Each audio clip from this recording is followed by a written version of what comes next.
Hello dear students, once again welcome back to our channel Gyan lab NCERT.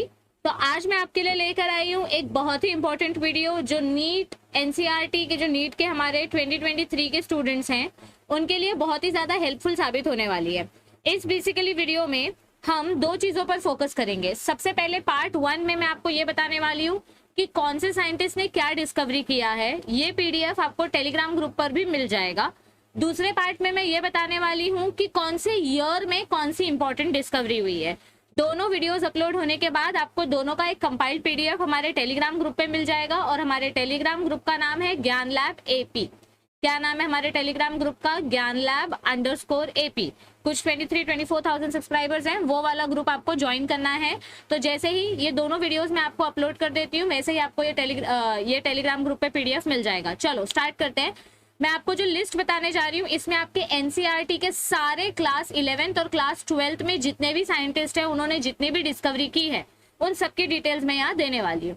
तो सबसे पहले start करते हैं हमारे इंट्रोडक्टरी चैप्टर से, दैट इज प्लांटे किंगडम या किंगडम एनिमल या किंगडम प्लांटे, दोनों का मिलाकर अगर हम देखें तो कार्लस लिनियस इन्होंने बहुत सारी डिस्कवरीज की थी। इन्होंने हमको बाइनोमियल नोमेनक्लेचर दिया था। ये आपको लिविंग सिस्टम लिविंग वर्ल्ड के फर्स्ट चैप्टर में ही दिया गया है। इन्होंने हमको बाइनोमियल नोमेनक्लेचर दिया, इन्होंने सिस्टम नेचुरे वर्ड यूज किया, इन्होंने हमको 2 किंगडम क्लासिफिकेशन दिया, फिर आरएच विटेकर ने हमको 5 किंगडम क्लासिफिकेशन दिया।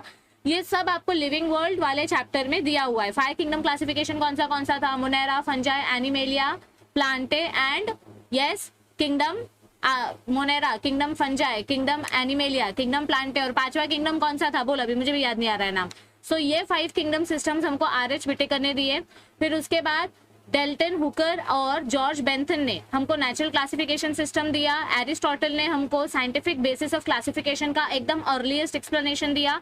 एंटोन वॉन लुवेनहुक ने सबसे पहला लिविंग सेल डिस्क्राइब किया और इवानोस्की ने ये टर्म दिया वायरस। एमजे बेजरिंग, ये बहुत इंपॉर्टेंट नाम है। एक ये नाम, एक विटेकर और एक कार्ल लिनियस, ये बहुत कार्लस लिनियस, ये बहुत ज्यादा इंपॉर्टेंट नाम है क्योंकि इनके ऊपर एक ना एक एमसीक्यू आता ही आता है।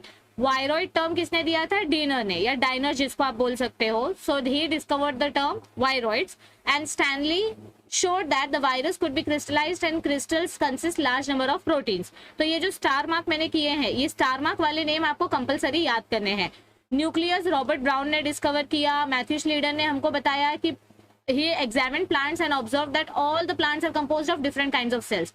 तो basically different types of cells के बारे में हमको श्लीडर ने बताया और श्वान ने हमको बताया प्लाज्मा मेम्ब्रेन के बारे में। ठीक है, तो श्वान और श्लीडन इन दोनों की थ्योरी काफी ज्यादा पूछी जाती है। तो ये वाला जो पार्ट है ये श्वान और श्लीडन का, इसका सेल थ्योरी बहुत इंपॉर्टेंट है। फिर रुडोल्फ विर्शो ने हमको मॉडिफाइड सेल थ्योरी दी। सिंगर एंड निकोलसन ने फ्लूइड मोजाइक मॉडल दिया, ये भी बहुत इंपॉर्टेंट है। गोल्जी, कैमेलियो गोल्जी ने हमको गोल्जी अपैरेटस के बारे में बताया। Robert Brown, George Palade, then Fleming, he gave the term chromatin, this is very important. And Julius Sachs gave us the term hydroponics. तो इसमें मैंने जो स्टार मार्क किए हैं ये बहुत इंपॉर्टेंट है और ये सब क्लास 11th के सिलेबस का है। अगर आपको सारे नाम याद नहीं हो रहे तो एटलीस्ट मैं जो स्टार मार्क कर रही हूँ वो याद करते जाना। Priestly revealed the essential role of air in the growth of plants, then Jen showed that the sunlight is essential to plant process। ये सब ठीक है। ब्लैकमैन बहुत इंपॉर्टेंट है क्योंकि इन्होंने हमको लॉ ऑफ लिमिटिंग फैक्टर के बारे में बताया। FW वेंट बहुत इंपॉर्टेंट है क्योंकि फर्स्ट प्लांट ग्रोथ हार्मोन हमको FW वेंट ने बताया। Kurosawa is important because he introduced about gibberellic acid, discovered gibberellic acid। Darwin and Francis Darwin very important because they did experiment on coleoptile plant। Okay, Skoog and co-workers इन्होंने हमको artificial plant tissue culture medium दिया। Miller identified kinetin and Cusin discovered ethylene। So ये जो plant hormone से related नाम है ये सारे नाम आपको याद रखने हैं। अब यहाँ पर भी ऑलमोस्ट सारे नाम आपको याद रखने हैं क्योंकि ये सब आपके क्लास 12th के टॉपिक में भी इंट्रोड्यूस थे। ये देखो यहाँ से आपका क्लास 12 स्टार्ट हो जाता है। तो इस पेज के सारे नाम मैं आपको याद रखने बोलूंगी क्योंकि सब कुछ आपके बायोटेक्नोलॉजी के पार्ट का है। यहाँ पे भी Watson, Crick, Meselson and Stahl इन्होंने semi conservative nature of replication DNA बताया।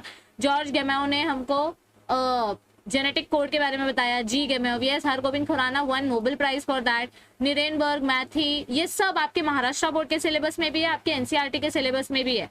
तो इसमें से अगर आप एक ये वाला ऑप्शन में छोड़ देते हो और बस ये वाला एक ऑप्शन में छोड़ देते हो तो चलेगा, लेकिन बाकी का आपको सब कुछ पढ़ना है। क्लास 12th का एक भी साइंटिस्ट का नाम ऑप्शन में मत छोड़ना क्योंकि ये आपने रिसेंटली पढ़ा है। क्लास 11th के आप कुछ नाम याद करोगे चलेगा, बट क्लास 12th के आपको कंपलसरी सारे के सारे नाम याद करने, क्योंकि ये आपके सिलेबस से बहुत ज़्यादा इंपॉर्टेंट है। और सबसे इंपॉर्टेंट बात की है, रीसेंट स्टडी आपने की है, आपको इसमें भूलने जैसा कुछ भी नहीं है।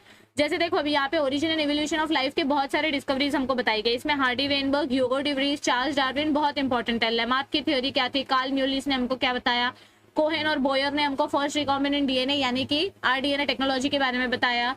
Yes, then Ahmad Khan, he develop polyblend, Edward Wilson, father of biodiversity, Chipko movement leader, Sunderlal Bahuguna, Paul Ehrlich rivet popper hypothesis, एक स्पीशी अगर जाती है तो उसकी वजह से बाकी स्पीशीज के ऊपर इफेक्ट पड़ता है if that species is important, Alexander von Humboldt species area relationship, सब आपके क्लास 12 सिलेबस का है। तो आपको ये सब कंपलसरी पढ़ना ही पढ़ना है।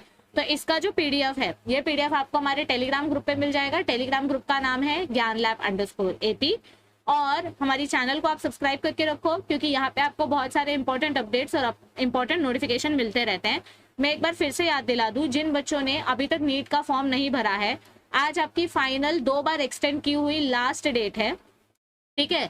15 अप्रैल रात को 11:30 बजे आपका फॉर्म फिलिंग जो है, ये रजिस्ट्रेशन प्रोसेस स्टॉप हो जाएगा और इसके बाद डेट एक्सटेंड नहीं होने वाली है, क्योंकि फिर उनको हॉल टिकट निकालने के लिए भी उतना सफिशिएंट टाइम चाहिए, सेंटर्स अलॉट करना पड़ता है, बहुत सारी चीजें होती है। तो ये आपका तीसरा अपॉर्चुनिटी, अगर आपने अभी तक अपना रजिस्ट्रेशन प्रोसेस कंप्लीट नहीं किया है तो फटाफट से रजिस्ट्रेशन प्रोसेस कंप्लीट करो, ताकि अब आपके पास कोई भी बहाना ना बचे। अगर आपको एंटरटेनमेंट चाहिए तो आप हमारे व्लॉगिंग चैनल को भी विजिट कर सकते हो। आई होप आपको ये वीडियो अच्छी लगी हो। वीडियो अच्छी लगे तो अपने फ्रेंड्स के साथ जरूर शेयर करना। चैनल पे न्यू हो तो चैनल को सब्सक्राइब करो, और वीडियो अच्छी लगे तो लाइक कर देना। नेक्स्ट वीडियो में हम बात करेंगे इंपॉर्टेंट ईयर और कौन से ईयर में कौन से साइंटिस्ट ने क्या डिस्कवरी किया था। साइंटिस्ट ने डिस्कवरी के बारे में कौन से ईयर में कौन सी डिस्कवरी हुई, ये हम पढ़ेंगे अपने नेक्स्ट वीडियो में।